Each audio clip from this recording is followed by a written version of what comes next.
Good evening साथियों। तो साथियों आज की क्लास है, हम चित्र क्लास अध्याय 8 देख रहे हैं। सभी चित्र क्लास में अध्याय 8 है, ये लास्ट एंड फाइनल हमारा 8वां अध्याय है, भारत की जीवंत कला परंपरा। ये हमारा अध्याय 8वां है और लास्ट अध्याय है साथियों। इसको हम बहुत अच्छे तरीके से पढ़ेंगे साथियों, क्यों इम्पोर्टेंट रहता है ये 8वां। और और हमारा जो क्लास है वो पहली क्लास है साथियों। शुरू करते हैं। क्लास शुरू करने से हिस्ट्री एग्जाम हिस्ट्री के को सब्सक्राइब आपको जरूर करना है, ताकि सब क्लास आप तक पहुंच जाए। तो पहला टॉपिक है हमारे पास, भारत की जीवित कला प्रथाओं का प्रारंभिक परिचय किस प्रकार से होगा। कला के स्वरूपों की एक ऐसी आध्यात्मिककालीन परंपरा रही है, जिसे शहरी जीवन से दूर जंगलों, रेगिस्तानी पर्वतों और गांवों की सड़कों में रहने वाले लोगों के बीच में विभिन्न कारणों के साथ अमल में लाया जाता है। अभी तक हमने किसी निश्चित समय की कला का अध्ययन किया है।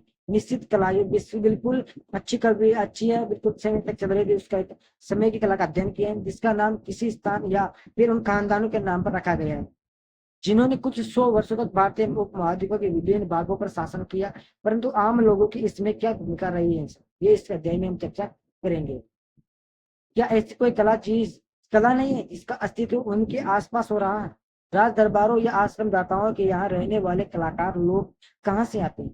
शहर में आने से पहले वे लोग क्या किया करते हैं। आज भी वे अनजाने कलाकार लोग कौन है, जो दूर रेगिस्तानों, पर्वतों, गांवों और ग्रामीणों क्षेत्रों में रहते हुए हस्तकला से संबंधित वस्तुओं को अपनाया करते हैं, जो कभी किसी कला स्कूल या डिजाइन इंस्टीट्यूट में नहीं गए। क्लियर। ये हमारा प्रारंभिक पार्ट है साथियों। अगला टॉपिक, कला परंपरा का पीढ़ी दर पीढ़ी विकास किस प्रकार से हुआ, इस अध्याय में ये भी देखेंगे।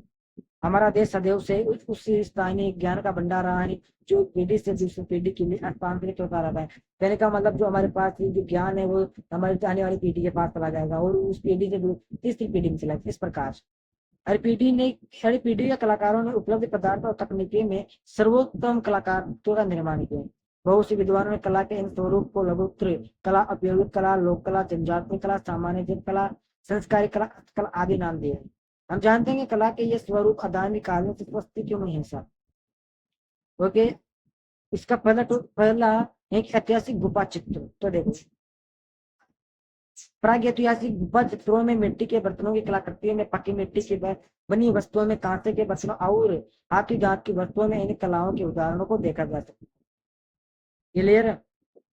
दूसरा है कि सिंधु घाटी सभ्यता के काल में भी कला से संबंधित लोगों के समुदाय थे। वे लोग बर्तन और वस्त्र बनाते थे। सिंधु घाटी सभ्यता के काल में जो लोग रहते थे, संबंधित समुदाय थे, वे लोग बर्तन वस्त्र बनाए करते, आभूषण बनाते थे, उतारते हुए अनुष्ठान या पूजा के संबंधित मूर्तियां को बनाते थे। साथ ही वे लोग अपने घरों की दीवारों और फर्शों को सजाते और अपने रोजमर्रा की आवश्यकताओं की, उनकी रोजीना जो भी चीजें होती थी, उनकी वह आवश्यकताएं पूरी करने के लिए उन्हें बनाएगा। और इसके साथ ही अपने कलाकृतियों को स्थानीय बाजार में बेचने के लिए बहुत से कलात्मक वस्तु बनाते। कुछ कलाकृति करते बना चीजें बनाते जो बाजार में अच्छे तरीके से अच्छे दाम में बिक सकते थे। उनकी बनाई हुई वस्तुओं में स्वाभाविक सौंदर्य की अभिव्यक्ति होती है सब। उनमें मूल भाव पदार्थों, रंगों तथा बनाने के तरीके की विशिष्ट प्रयोग की प्रतीकात्मकता, लोगों की कला और हस्तकला के बीच में एक बहुत पतली विभाजकारी रेखा होती है, क्योंकि दोनों में सृजनात्मकता, मौलिकता, आवश्यकता और सौंदर्य सम्मिलित होता है। तीसरा टॉपिक है फिर हमारा 19वीं एवं 20वीं सदी कला में कला। 19वीं सदी एवं 20वीं सदी की कलाएं साथी है यहाँ। आज भी बहुत से क्षेत्रों में हम ऐसी मानव निर्मित कलाकृतियों को पाते हैं। 19वीं और 20वीं सदी में भारत में और साथ ही पश्चिमी देशों में अपने अपने सृजनात्मक कार्यों के लिए जब लोगों ने अपने चारों और प्रेरणा के स्रोतों के रूप में पारंपरिक कला स्वरूपों देखा, तो आधुनिक कलाकारों में के मध्य एक नया दृष्टिकोण उभर कर आया है। ऐसा चौथा आता है, चौथा टॉपिक, स्वतंत्रता के बाद कला। भारत में स्वतंत्रता के बाद अर्थकला उद्योग के पुनर्जीवन ने स्थान बनाए हैं। ये क्षेत्र व्यवसायिक उत्पादन के लिए संगठित व लगातार चलने वाला प्रयोग से हटकर इसने एक बेजोड़ पहचान प्राप्त की। राज्य और संघ शासित प्रदेशों के बन जाने के साथ ही प्रत्येक राज्य ने अपने बेजोड़ कला स्वरूपों का प्रदर्शन किया और अपने अपने राज्य के विक्रय किए जाने वाली वस्तुओं का उत्पादन किया। भारत की कला परंपरा परंपरा हस्तकला परंपरा इस देश को इस स्पष्ट विरासत को दर्शाती है, जिसका इतिहास 5000 वर्षों से भी पुराना है, अधिक पुराना है। यह अधिकांश समृद्ध प्रक्रियात्मकता, उपयोगिता और अलंकृत पहलुओं के साथ एक धार्मिक एवं छठ पूजा पाठ से संबंधित अपोक्ष व्यंजना रही। और ये इस कला के साथ साथ जुड़ा रहा है कि घरों पर ही काफी बड़े पैमाने पर उत्पादन करने के लिए इसे हर रोज अमल में लाया जा रहा है। क्लियर हुआ। अगला आता है चित्र परंपरा। तो चित्र की बहुत सी लोकप्रिय वस्तुओं के बीच बिहार की मिथिला चित्र या मधुबनी चित्र, महाराष्ट्र की वारली चित्र, उत्तरी गुजरात और पश्चिमी मध्य प्रदेश की पितौरी चित्र, राजस्थान से पापूजी की फड़, राजस्थान में नाग द्वारा की चुवाई, मध्य प्रदेश की गौंड और सवारा चित्र, उड़ीसा और बंगाल की पट्ट चित्र आदि कुछ उदाहरण है साथ में। यहाँ पर उनमें से कुछ कुछ एक की विवेचना की जा रही है कि उनके अंदर विशेषता बता रहे हैं। आइए मिथिला चित्र बताया जा रहा है। मिथिला चित्र रंगों से बनाई जाने वाली बहुत सी प्रसिद्ध समकालीन कलाओं में पृथ्वी कला का नाम मिथिला से निकलता है, जो प्राचीन समय में गुप्ते के नाम से जाना जाता था और सीता की जन्मभूमि है। इसे मधुबनी चित्र भी कहा जाता है। यह नाम सबसे अधिक पास वाले जिले के नगर के नाम पर ही इसी को बहुत व्यापक रूप से लोक कला परंपरा के रूप में जाना जाता है।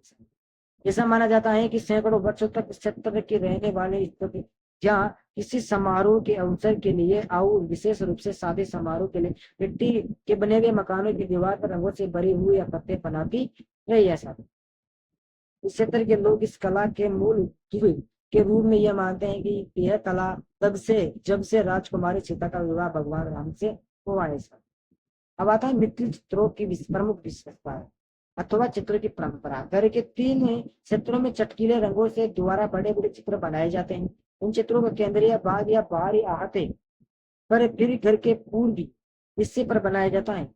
जैसे कुल देवी का निवास स्थान कहा जाता है। आमतौर पर यह यहाँ काली देवी का चित्र होता है। तो कौन सी मिथिल चित्र? मकान के दक्षिण हिस्से में जहाँ एक कमरा होता है वहां बहुत महत्वपूर्ण मानव चित्र बनाए जाते हैं। कौन से मानव के चित्र बनाए जाते हैं? बीच के आंगन में बाहरी हथियारों या युद्ध विभिन्न भिन्न भिन्न प्रकार के देवी देवताओं और जानवर या फिर काम करती हुई स्त्री के चित्र बनाए जाते हैं।